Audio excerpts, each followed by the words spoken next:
Pessoal, boa tarde. A paz de Cristo para vocês, os irmãos que estão entrando nessa mensagem ao vivo. Paz do Senhor. Vou deixar com vocês uma palavra. Antes de ir ao vídeo, a mensagem, eu peço a você que curta, que compartilhe, comente também, e se inscreva no canal, verifique a sua inscrição se você já é inscrito, porque o YouTube às vezes está desinscrevendo as pessoas. É uma luta, mas o Senhor está no controle. E se você ainda não é inscrito, se inscreva no canal. Todos os dias eu coloco de manhã, de tarde e de noite.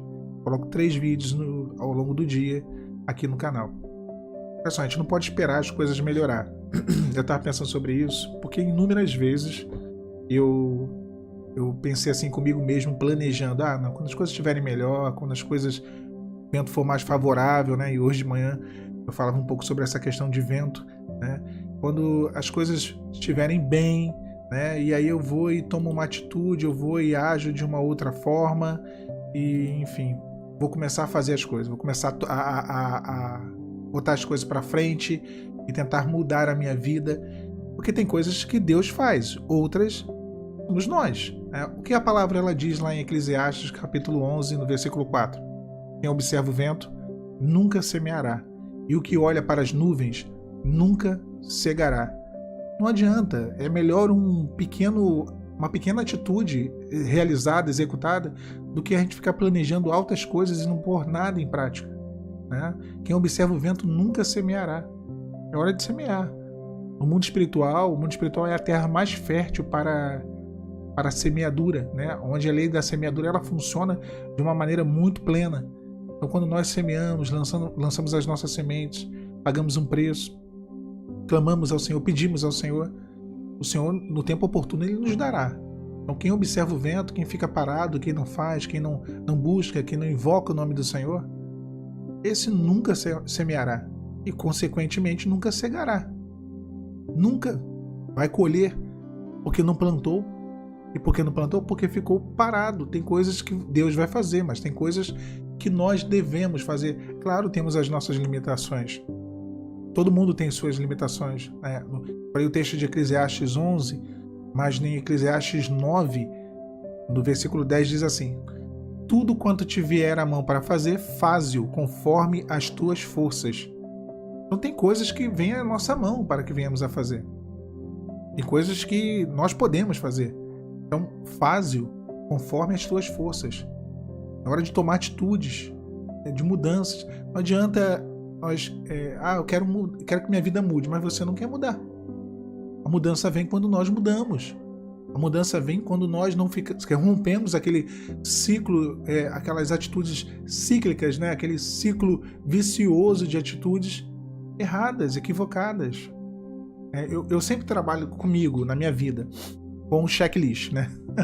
Vem a seu checklist, você fazer uma listinha de coisas erradas, de coisas certas, do que piorou, do que melhorou, e eu acho que isso por si só já é uma maneira de nós analisarmos, né? Analisarmos. Deus não vai mostrar aquilo que você consegue ver.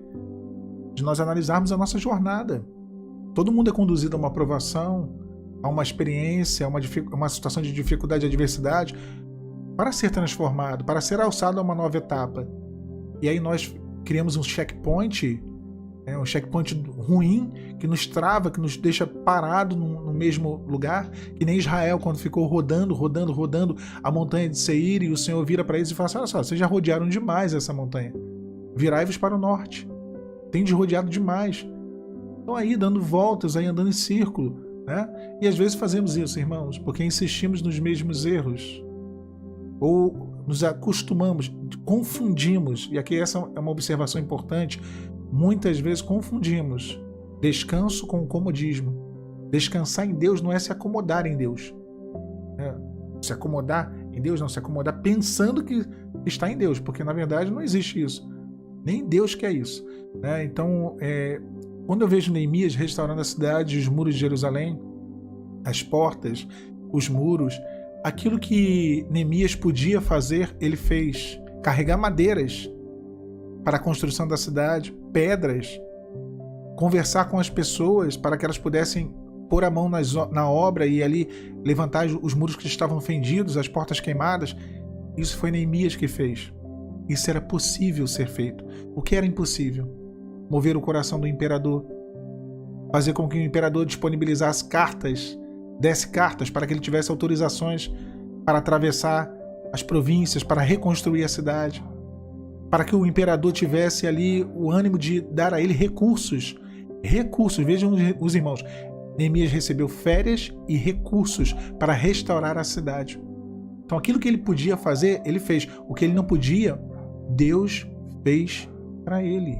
O Senhor moveu o coração do imperador, o Senhor deu todas as condições para que aquela obra de restauração fosse iniciada, houvesse o processo e a conclusão daquela obra.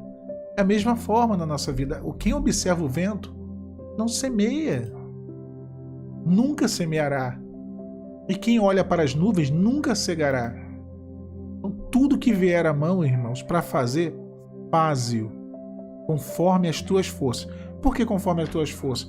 E chega um momento realmente em que nós não podemos. Chega um momento, aí sim, aquele limite, onde só o Senhor pode. Já não damos mais contas de fazer. E aí é o Senhor quem vai mover. Abrir o mar vermelho, Deus. Caminhar por sobre o mar, um mar aberto, aí era o povo de Israel. Então, a obra de Deus na nossa vida, ela sempre é uma obra conjunta. É sempre conjunta. O Senhor, ele sempre opera em nós o querer e o efetuar, e ele vai nos dando condições, meios, recursos, forças, ele vai nos ajudando. É assim que funciona.